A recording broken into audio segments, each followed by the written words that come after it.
एक तो होते हैं वो लोग जो शक्ल से बड़े मासूम दिखते हैं लेकिन उनके अंदर पूरी फुफो पाई जाती है, और दूसरे होते हैं वो जिनकी शक्ल से 420 ठाठे मार रही होती है। और दूसरी कैटेगरी में टक्की जैसे लोग आते हैं। ये बंदा तो पहले ही मुझे बड़ा सेल्फिश लगता था। है सिर्फ सेल्फिश ही लगता है? नहीं नहीं, झूठा, मादा प्रस्त, मुनाफिक, मकार, बगैरत, जुआरी और अब तो फ्रॉडिया भी लगता है, बल्कि है। और सिर्फ सूखे भूखे एलिगेशन थोड़ी ना लगाऊंगी, 1 by 1 सारी चीजें एक्सप्लेन करूंगी, सब्र तो करो।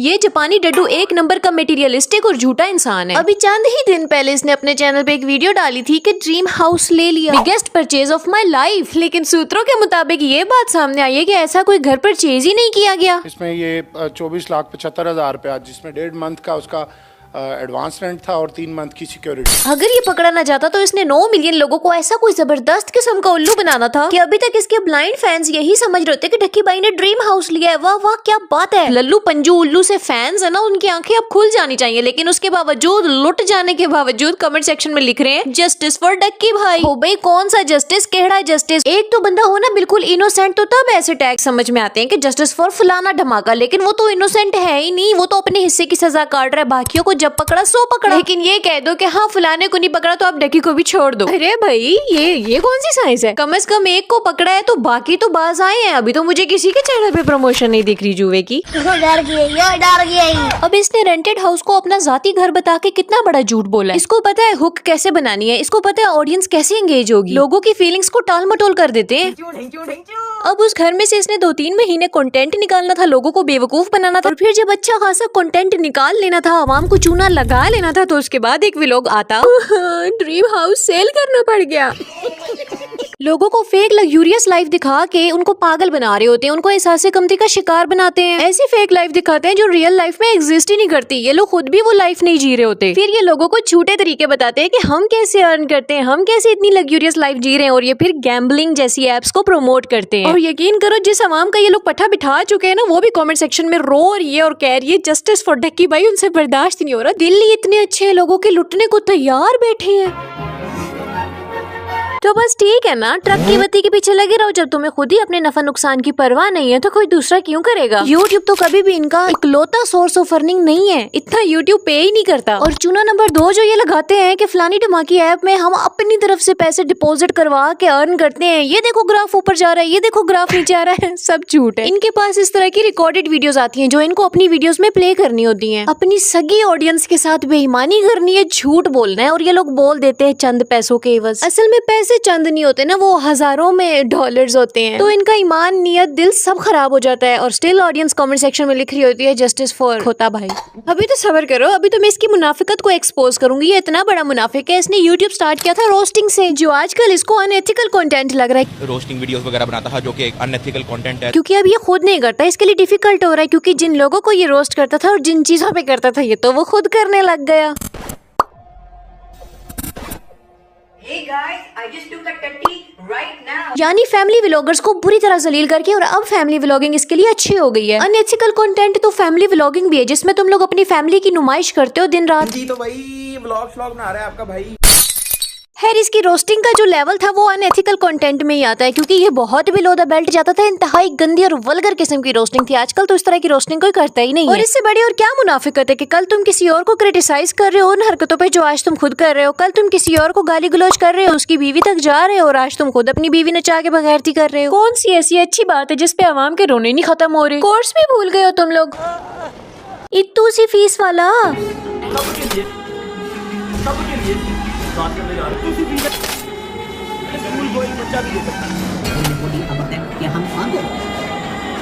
बस लौट आओ, वापस आ जाओ। कुछ लोगों की यादाश्त ही वापस लानी थी कि वो भी एक स्कैम होते होते रहा है। इतना रगड़ा लग जाने के बावजूद स्टिल इतनी इमेच्योर आवाम है ना, ऐसे एडिट्स बना रही है, ऐसी वीडियोस बना रही है सैड म्यूजिक के साथ। कसूरवार भी सही और ठीक फरिश्ता सिर्फ दिखने लगता है।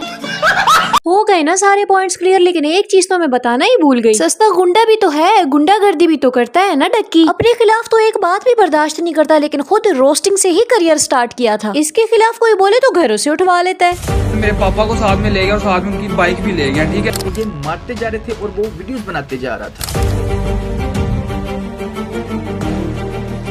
फलाना फेमस यूट्यूबर तेरा अब्बू है, मेरा अब्बू है।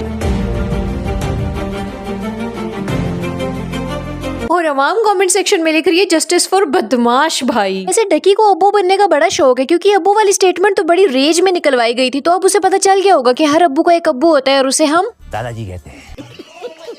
और आजकल वो चिल जोन में है दादाजी के साथ, उसको चिल करने दो, आ जाएगा वापस, उसने और जाना किधर है। देखो अल्लाह ताला अच्छी खासी छूट देता है, लेकिन पकड़ बड़ी सख्त होती है। बदमाशियां करना, लोगों से बोलने का हक छीनना, लोगों के साथ मारपीट करना और उनके दुख और दर्द से भरी हुई आवाजों के मजे लेना। जब वो मुझे मार रहे थे तो वो फोन पे कोई बगैरत सुन रहा था। फ्रॉड करना, झूठ बोलना, झूठे कोर्सेज बेचना, लोगों को अपने मुफाद के लिए मिस यूज करना, बच्चों में जुए को प्रमोट करना, ये सारी ऐसी बातें तो नहीं है कि डकी के लिए जस्टिस मांगा जाए। इन लोगों में थोड़ा भी दिमाग होता है ना, तो जस्टिस डकी के लिए नहीं, जस्टिस उन लोगों के लिए मांगते हैं जिनके साथ इतना बड़ा फ्रॉड हो गया है, जिनके इतने पैसे बर्बाद हो गए हैं। जब ये जुआ वगैरह प्रमोट करते हैं तो इनको जरा भी फिक्र नहीं होती कि अगर एक भी बच्चा इनकी बातों में आके पैसे लगा दे और वो हार जाए, बर्बाद हो जाए, जो कितने हुए भी हैं, तो उसका क्या होगा, उसके दिल पे क्या बीतेगी। लेकिन इस बात से इन्हें क्या फर्क पड़ता है, इनको क्या टेंशन, इनका सरदर्द थोड़ी है, इनको तो प्रमोशन के पैसे मिल जाते हैं। इनके बताए हुए प्लेटफॉर्म पे जब जब लोग जाके लुटते हैं ना, तब इनको तो फायदा मिल रहा होता है, तो इन्हें कौन सा नुकसान है। ये लोग तो इस फॉर्मूले के साथ चल रहे हैं कि अपना काम बनता तो बाढ़ में जाए जनता, और जनता का तो वैसे ही दिमाग बड़ा हुआ है, इन लोगों को तो वैसे भी कोई समझ नहीं लगनी, किसको सपोर्ट करना है किसको नहीं करना, इनको कुछ पता ही नहीं है। वो शर्म नाम की कोई चीज है या नहीं है, वो कहावत इन्हीं लोगों के लिए तो बनी है, हाँ बैल मुझे मार। और मेरी बात सुनो, ये बाकी के यूट्यूबर्स जो उल्टी सीधी प्रमोशंस करके आड़ी टेढ़ी बातें करके खुद को जस्टिफाई करने की कोशिश कर रहे हैं ना कि मैं तो इंज तो मैं तो इंज,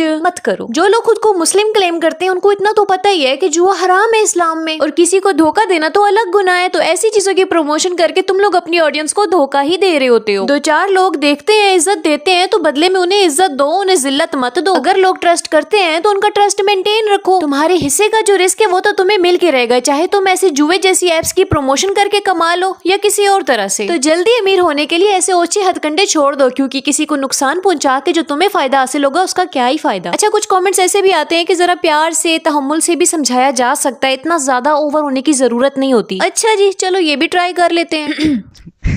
मेरे प्यारे पाकिस्तान के प्यारे प्यारे फैमिली व्लॉगर्स, मेरी बहुत प्यार से और प्यारी सी एक इल्तिजा है, जो आप लोग डेली बेसिस पे कंटेंट डालते हो, अपनी फैमिली को 24/7 दिखाते हो, वो यूथ के लिए ना बहुत ही हानिकारक है। काइंडली आप छोटे छोटे बच्चों के साथ इतना जुल्म ना करें।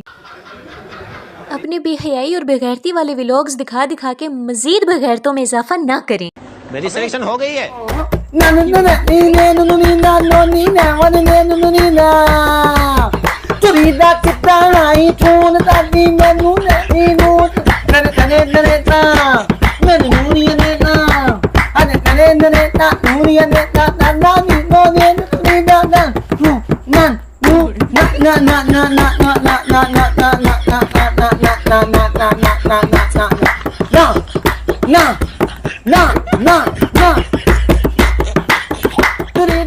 जनता माफ नहीं करेगी। खत्म।